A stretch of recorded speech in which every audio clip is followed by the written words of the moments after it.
इस कहानी की शुरुआत एक परेशान राजा से होती है। राजा ज्यादातर परेशान ही रहते हैं।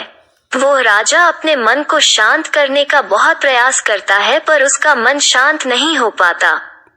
वो अपने राज्य के बड़े बड़े विद्वानों को अपने महल में बुलाता है और उनसे उपाय पूछता है। लोग तरह तरह के उपाय राजा को बताते हैं, पर कोई भी उपाय काम नहीं करता। एक दिन एक व्यक्ति राजा के पास आता है और कहता है, आपके मन को शांत करने का एक उपाय है।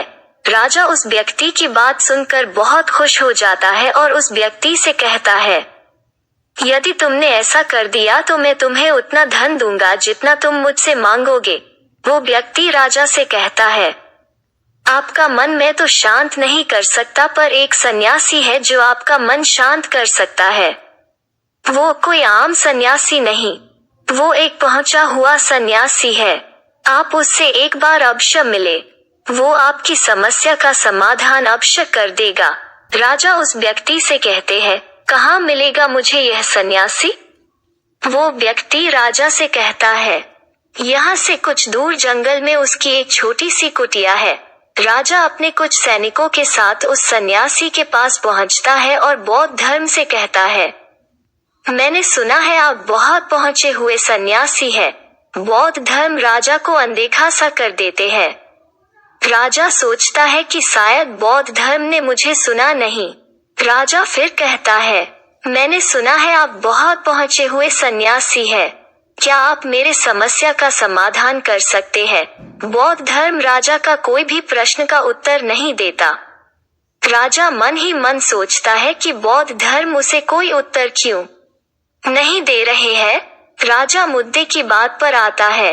राजा बौद्ध धर्म से पूछता है, क्या आप मेरे मन को शांत कर सकते हैं? बौद्ध धर्म मुस्कुराते हैं और राजा से पूछता है, तुम्हारा मन अशांत क्यों है? राजा कहता है, वैसे तो मेरे पास कोई भी चीज की कमी नहीं है। धन मेरे पास इतना है जिसका मुझे खुद अंदाजा नहीं। सभी सुख सुविधाएं हैं। लोगों के मन में मेरे लिए आदर है।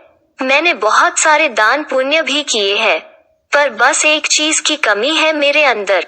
मेरा मन अशांत रहता है। यदि यह कभी कभी शांत हो भी जाता है तो यह फिर से अशांत हो जाता है।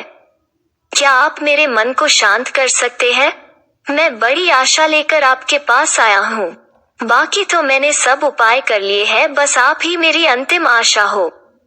बौद्ध धर्म उस राजा से कहते हैं, बिल्कुल, मैं तुम्हारे मन को शांत कर सकता हूँ। राजा बहुत खुश होता है। राजा कहता है, उसके लिए मुझे क्या करना होगा? बौद्ध धर्म मुस्कुराते हैं और कहते हैं, कल सुबह तुम मेरे पास आना, पर ध्यान रहे कि अकेले आना। राजा कहता है, ठीक है, मैं कल सुबह आपके पास आ जाऊंगा। बौद्ध धर्म कहते हैं, पर एक बात और ध्यान रहे, अपने अशांत मन को अपने साथ लाना। राजा सुनकर चौंकता है और सोचता है, यह कैसी बात कही बौद्ध धर्म ने? राजा कहता है, आपने क्या कहा? कृपा करके एक बार और बताएंगे? बौद्ध धर्म राजा से कहते हैं, तुम कल सुबह जल्दी आना और अपने अशांत मन को साथ लेकर आना। कहीं ऐसा न हो कि तुम उसे अपने महल में ही छोड़ आओ। राजा सोचता है कि यह व्यक्ति कोई पागल तो नहीं, पर क्योंकि अब राजा के पास कोई विकल्प भी नहीं है, इसलिए वो सोचता है कि एक बार प्रयास कर ही लेना चाहिए।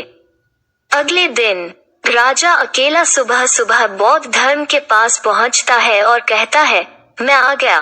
बौद्ध धर्म उस राजा से कहते हैं, तुम तो आ गए ठीक है, लेकिन तुम्हारा अशांत मन कहाँ है? लाओ उसे मुझे दे दो, मैं उसे अभी शांत करके तुम्हें देता हूँ। राजा कहता है, आप ये कैसी बात कर रहे हैं? आप इतने पहुंचे हुए सन्यासी होकर यह भी नहीं जानते कि मन कोई ऐसी वस्तु नहीं जिसे मैं उठाकर आपको दे दूं। मन तो मेरे भीतर है। बौद्ध धर्म उस राजा से कहते हैं, ठीक है, बैठ जाओ और अपनी आंखें बंद करके उस अशांत मन को अपने भीतर खोजो। राजा अपनी आंखें बंद करके उस अशांत मन को अपने भीतर खोजने का प्रयास करता है। बहुत देर आंख बंद करके बैठे रहने के बाद बौद्ध धर्म राजा के कंधे पर हाथ रखते हैं और कहते हैं, आंख खोलो। राजा अपनी आंखें खोलता है। बौद्ध धर्म उस राजा से पूछते हैं, क्या तुम्हें तुम्हारा अशांत मन मिला? राजा कहता है, नहीं। बौद्ध धर्म राजा से कहते हैं, कोई बात नहीं, अब तुम कल प्रयास करना। आज के लिए इतनी खोज पर्याप्त थी। राजा अपने महल चला जाता है। अगले दिन सुबह राजा फिर बौद्ध धर्म के पास आता है और वैसा ही करता है जैसे कल बौद्ध धर्म ने बताया था। राजा बैठ जाता है और अपनी आंखें बंद कर लेता है और अपने उस अशांत मन को अपने भीतर ढूंढने का प्रयास करता है। बहुत देर तक राजा बैठा रहा। बौद्ध धर्म फिर से राजा के कंधे पर हाथ रखते हैं और कहते हैं, क्या तुम्हें तुम्हारा अशांत मन मिला? राजा बड़ी शांत आवाज में बौद्ध धर्म से कहता है, नहीं। बौद्ध धर्म राजा से कहते हैं, कोई बात नहीं, आज के लिए इतना ही पर्याप्त है। अब तुम कल आना। अगले दिन सुबह राजा फिर बौद्ध धर्म के पास आया और वैसा ही करता है जैसे पूरे 2 दिन से कर रहा था।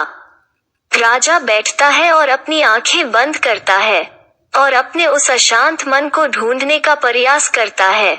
इस बार बौद्ध धर्म राजा के कंधे पर हाथ रखकर उसकी आंखें नहीं खुलवाते। राजा बस अपनी आंखों को बंद करके बैठा रहता है।